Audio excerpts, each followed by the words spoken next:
Pinakamalaking peatland o latian sa Pilipinas ang Ligawasan Marsh.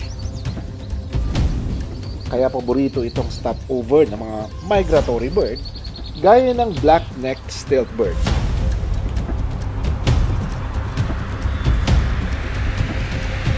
Habang ang mga residente abala sa kanilang pangingisda, Mga tilapia na nakukuha nila dito, medyo maliit pa daw ito.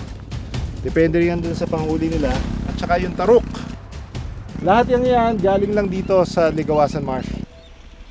pero hindi lang mga ibon at isda ang naninirahan sa Ligawasan Marsh.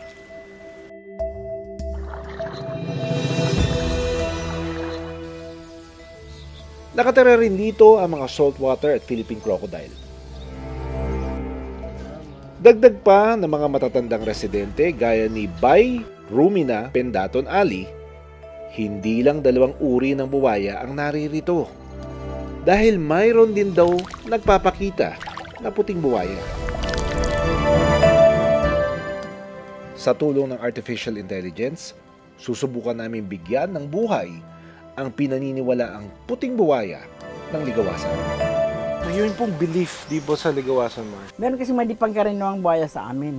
Ano ibig sabihin ng Yung guardian ng Mars. Minsan makita mo may may kwintas na yellow.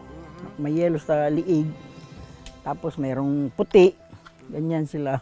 Kung may market day, pumapanhik yan sila. Mapansin namin na walang mga tsinelas, nakasalakot.